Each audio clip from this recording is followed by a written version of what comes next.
Okay, question number 17. In the circuit shown, the fixed resistor has a value of 3 ohms and a variable resistor can be varied between 0 to 9 ohms. Okay, that means your minimum resistor can be 0, maximum could be 9. Okay, the power supply has an EMF of 12 volt and the negligible internal resistance. What is the difference between the maximum and minimum value of the voltage V across the 3 ohm resistor? Okay, what is the minimum and maximum voltage? Now, first thing is, why should there be a minimum and maximum value? It depends on this value of the resistance. Okay, so he has asked you to find out what is V minimum, what is V maximum across this one here. Now, when will this be maximum? If you ask this question, then definitely if this resistance is seen to be 0 ohm, okay, then you get a V max over here, V max over here.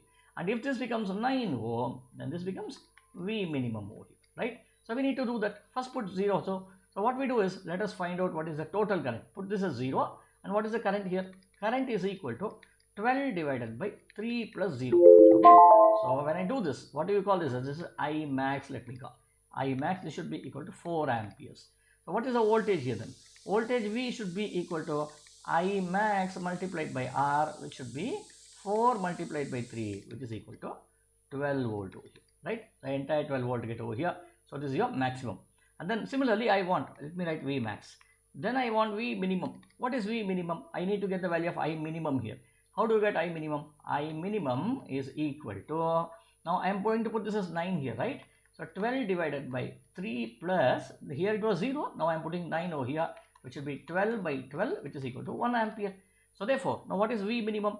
This should be I minimum multiplied by R, which should be 1 multiplied by 3 ohm. Once again, so this should be 3 volt over here. Okay. Now what is being asked over here? What is the difference between V max and V minimum? Okay, this is not the final answer. So you should find out what is V max minus V minimum, which should now be 12 minus 3, which is equal to 9 volt. So the answer is C. Okay.